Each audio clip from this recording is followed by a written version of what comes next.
Artinya provinsi di sekitar IKN, kabupaten kota di sekitar IKN harus mempersiapkan diri.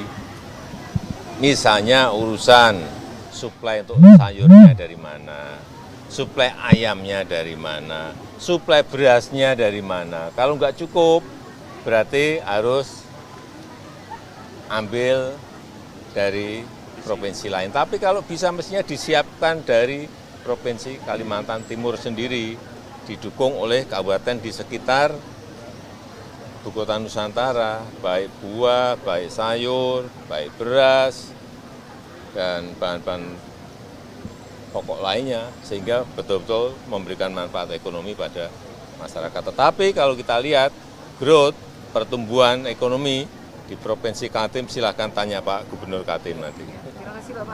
Kemudian di kabupaten dan kota misalnya di Balikpapan berapa? Saya pastikan naik tidak kecil. Ya. Pak Prabowo katanya punya 44 kementerian, Pak. Hah? Punya 44 kementerian, Pak Prabowo presiden terpilih. Ditanyakan presiden terpilih kok Terlalu kepada saya. Pak, 44 kementerian, Pak. Ditanyakan ke presiden terpilih, itu hak prerogatif kewenangan di presiden terpilih.